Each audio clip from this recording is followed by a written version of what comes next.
Hola, soy Fernando de la Torre, abogado, 23 de febrero de 2018, y sobre la complejidad de la causa, cuando la causa debe considerarse compleja de acuerdo con el 324 del ALECRIM, había dos cuestiones que yo no encontraba en la práctica y que a mí me parece, o por lo menos yo he intentado averiguar. Cuestiones prácticas. La primera, ¿a quién en realidad le interesa que se declare compleja la causa? ¿A la acusación o a la defensa? Y segundo, ¿qué es lo que están diciendo los tribunales? ¿Cuándo en la realidad declaran que la causa es o no compleja? Depende de los delitos y de algunos motivos, ¿vale? Esas son las dos cuestiones que planteo. La causa compleja, que puede ser originariamente compleja porque concurren las circunstancias del artículo 324, o inicialmente sencilla, pero luego sobrevienen esas circunstancias. ¿A quién le conviene? Como sabemos, es el fiscal al que se le da traslado y el único que puede pedir que se declare compleja la causa, y luego se le da traslado a las partes, a la acusación particular y a la defensa.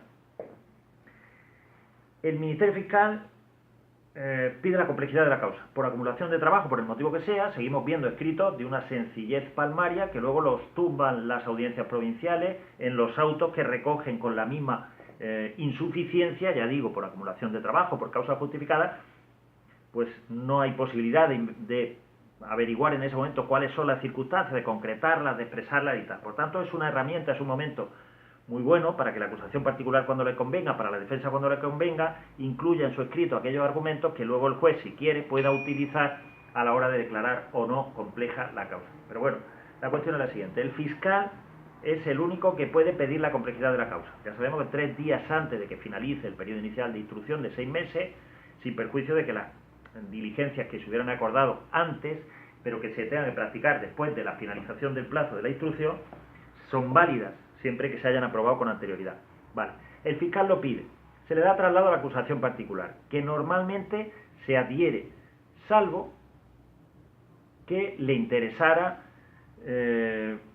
evitar la dilación de la pena del banquillo, que el cliente, que la acusación particular le diga, oye, esto hay que resolverlo, y con las diligencias que hay, el abogado considere que es suficiente, ¿vale?, en la acusación particular. Y luego la defensa, que generalmente, como regla general, se opondrá a la declaración de complejidad de la causa, salvo, igualmente, que haya informes, pericias, documentos, pruebas que necesite y que se alarguen, que vayan más allá, y en ese caso se adheriría.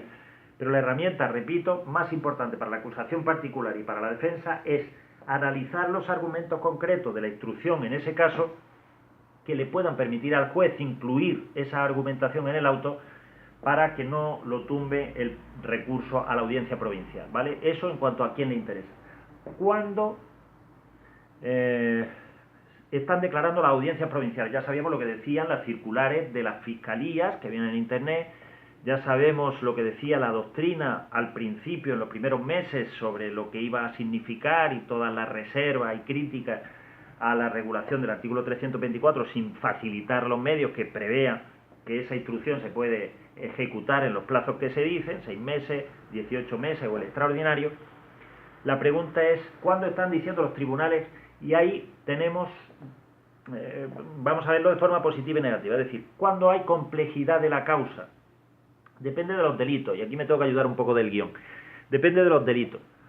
En lesiones, lógicamente, cuando esté pendiente el informe favorable del forense, el informe de sanidad, eso es natural.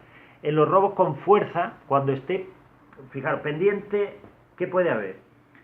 El informe de valoración de daño, el informe de valoración del robo de los objetos, raramente es lo primero que se hace y por tanto eso se suele resolver, pero sí suele ser frecuente, exacto, en los informes sobre ADN, sobre la autoría, o los lofoscópicos o las huellas dactilares, esos suelen tardar más y eso sí están declarando como compleja la causa.